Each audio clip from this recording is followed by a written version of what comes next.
The Peace of Westphalia was a series of peace treaties that ended the 30 Years' War between the Holy Roman Empire, the Kingdom of Spain, the Kingdom of Sweden, and the Kingdom of France. The Westphalian notion of a state is based on the respect of the jurisdiction of nation-states on their territory without any kind of intervention for external agents inside the domestic structures.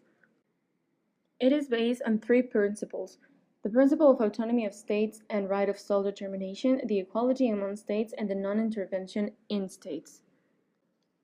Next, we will discuss how the liberal promise based on international institutionalized cooperation challenges the Westphalian system of states by addressing how states are no longer the main actors, the complex interdependence, the international political shift, and intervention to spread liberalism.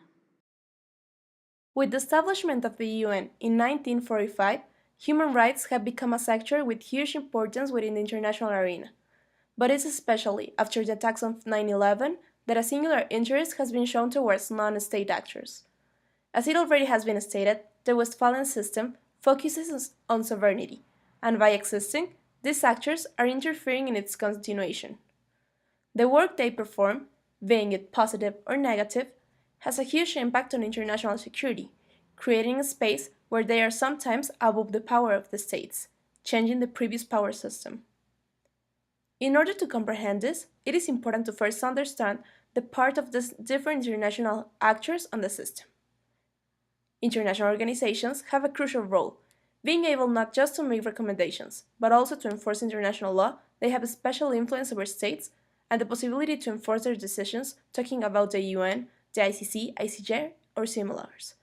These institutions open the possibility to impact not only within the territory of each state, but also act to solve humanitarian, interventionist, economic, and other international problems around the world.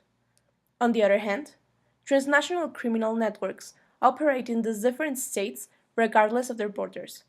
They act on their own benefit and endanger international security, creating an international need to develop countermeasures against them.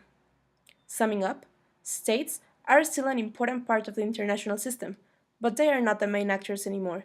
As it has been stated, different international organizations, notwithstanding their purposes, have made themselves a place on the policies that are being discussed day after day. States have no longer a complete and tangible sovereignty over their own borders. Next is the international political shift. After the Cold War, the formation of supranational bodies and international organizations threw off the anarchic system of the Westphalian model. The system of international politics was moving away from a horizontal model and more to a vertical model, or in other words, the system was becoming less anarchical and more hierarchical. C. Kruder Sonnen explained that this is due to three main factors. The first is the pooling of authority in supranational entities, such as the EU, UN, WHO, UNSC, and WTO.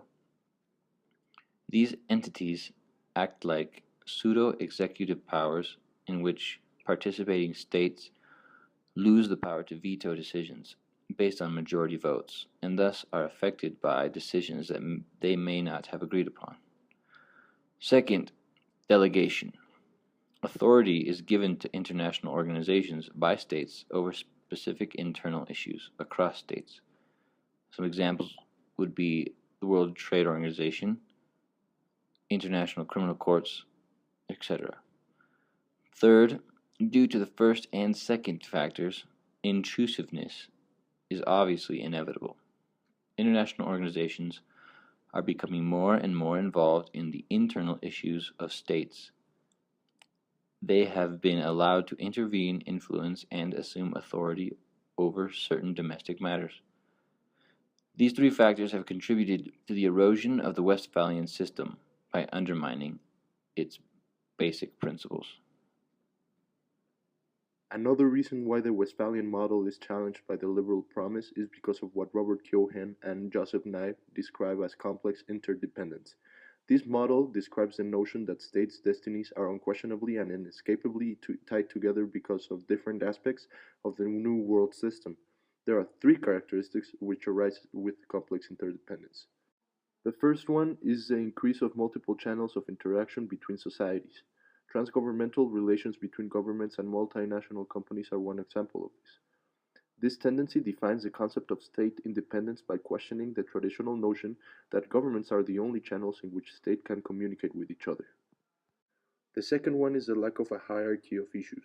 This is due because of the globalization of problems that complicate prioritizing agenda policies, and therefore the line between domestic and foreign policy becomes blurred. These issues range from human rights issues to climate change and disease.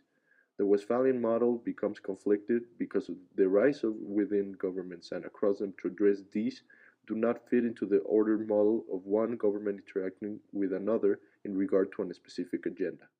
The third one is the decline of the use of military force between states as a direct result of the multiple channels of communication.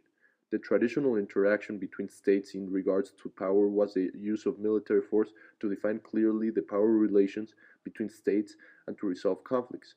Because of the system increasing interconnectedness, military force, a common tool in the Westphalian states, declines and therefore it becomes different.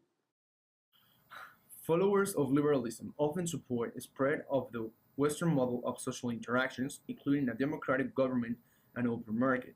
In many cases of non-Western countries, the idea of spreading the ideas of liberalism is strongly opposed with arguments of their jurisdiction. Sometimes Western governments press the opposition with inhuman methods.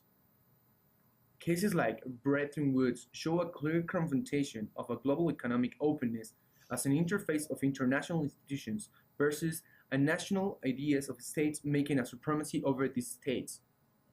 This belief makes an open of markets through the removal of barriers and creation of a multilateral system.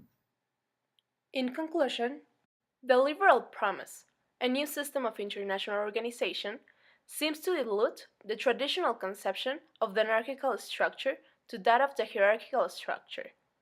The introduction of non-state actors, the rise of complex interdependence, the international politics shift, and the paradoxical nature of the spread of liberalism are all factors contributing to the direct challenge against the Westphalian model of states.